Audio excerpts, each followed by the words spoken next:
I want to acknowledge our Chief Justice, the Chairman of NCIC, Mzee Kaparo, and the Ambassador of Switzerland, as well as the people who've helped to bring us all together into peace in the United Nations. I'd like to say that when we discuss peace, it is not an easy subject to come to conclusion of what is peace. But perhaps I would start by saying that I would not have a date or a point in my time where I could say that I became aware of the concept of peace, or I became a peace advocate, because I've not always been one. I grew up in an environment of conflict. I experienced war and its consequences at a very early age in my life. When the war broke up in northern Kenya, the northern frontier district of Kenya, between people who wanted to separate and join neighboring Somalia and Kenya, which wanted to keep it. I was growing up with my parents in that part of the country. And that is when I first had an inkling of what conflict is and what its consequences are. In that particular conflict, thousands of people were killed, many were displaced, and a lot of people were injured and left with the consequences of that conflict, which is known in Kenya as the Shifta War. The war shaped my worldview. On one hand, I was outraged and revolted by the atrocities and the terrible effects of war. On the other hand, I could not condemn violence because at that time I saw it as a legitimate weapon to right the terrible wrongs that had happened. I became a journalist at the BBC, and as fate would have it, my job was to cover the many conflicts that were raging in the Africa continent.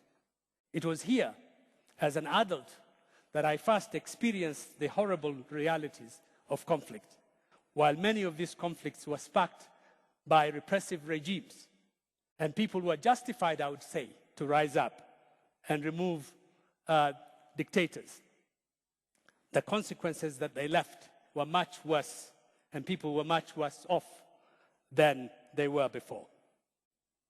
I quit reporting and ceased to be a spectator to human suffering and pain. In search of a new mission in my life, I joined the United Nations to work for refugees and victims of war and violence around the globe. Violence was not the answer, and it will never be the answer to the many problems that we face in Kenya and in Africa and the world. If I quote Martin Luther King said, "Violence is immoral because it thrives on hatred rather than love. Violence ends up in defeating itself. It creates bitterness in the survivors and brutality in the destroyers." Here in Nairobi, we are very close to the deadly consequences of war. Our neighbors, Somalia and South Sudan, have been locked in a seemingly endless conflicts that have caused massive destruction and human suffering. Kenya's military forces are at war in Somalia, and internally we face the growing threat of radicalization and violent extremism. This is usually blamed on the influence of radical groups, but dig deeper, and it clearly has a cause, whether it is poverty, inequalities, historical injustices, hopelessness, abuse of power, and poor management of national affairs. And every day I'm confronted by these issues in my own constituency in Kamkunji, which for those of you who are not familiar perhaps with Nairobi, is part of the eastern part of Nairobi, the Eastlands. My constituency is only some few meters from the corridors of Kenya's economic and political power. I am still angered and outraged by many of the iniquities that I see, but I no longer see violence as a panacea. Poverty is a silent war. We cannot have peace in the midst of inequalities and injustices. And tackling poverty is a daunting task with no easy answers. But I'm encouraged every day by the little miracles of change that I see around me.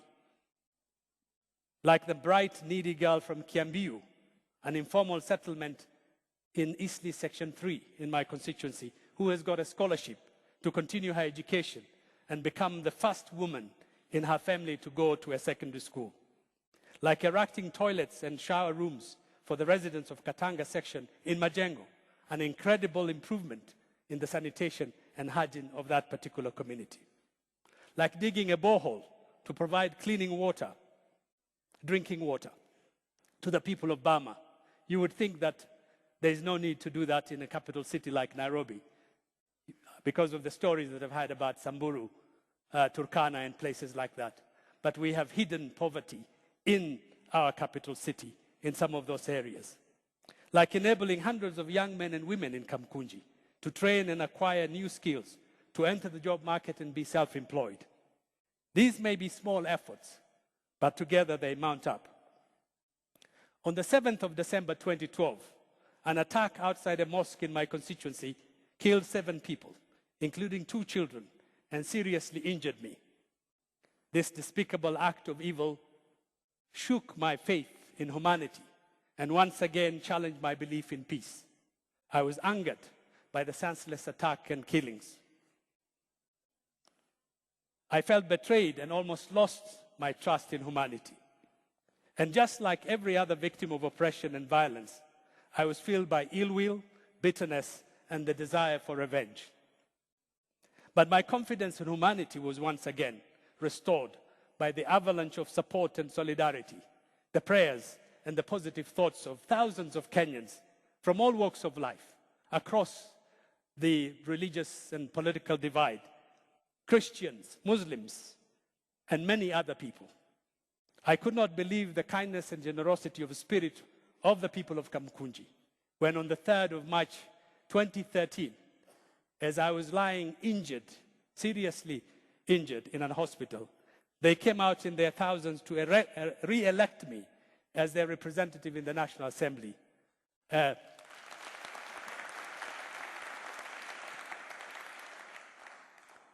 Since then, I have put my energy and time to bring people together for the common good. To achieve that, we need to focus on not our differences, but that which unites us, and to recognize that we are one and interconnected community. I see myself as a peace campaigner, building bridges, connecting these diverse communities, and laying the ground for more peaceful and tolerant society. I see the diversity of Kamkunji as a blessing rather than as a curse. It is a strength that can bound us together as collaborators and agents of positive change. I have conducted many town hall meetings and addressed gatherings of young men and women in Kamkunji, warning them against the dangers of radicalization and extremism to both themselves and to their community. We must invest in the future of our youth. We must empower our youth and listen to our youth. Currently, they are spectators, although I must say that listening to that young man talking about his future and peace, that some of them are active participants. I think many of them are spectators in the political process. We need to change this and to involve them in the power and the political decision-making in the country. We must give the youth the skills, the training, and the resources to which they can get to work as productive citizens who can positively contribute to the development of their community and their country. That way, we can give our youth, whatever their backgrounds, ethnicity and religion, a sense of belonging and a stake in the future of the country. This is the best antidote against extremism and other negative behavior in our society. The Chinese philosopher Lao Tzu said, "A journey of 1,000 miles begins with one step at a time, 2, 3, 100 steps, and before long, you would realize you have reached or have seen sight of your destination." In Kamkunji, we're walking one step at a time. To quote Kenya's great poet and first political prisoner Abdulatif Abdallah, safari ni ndefu, wasafiri msichoke. The journey is long. Don't get tired and give up.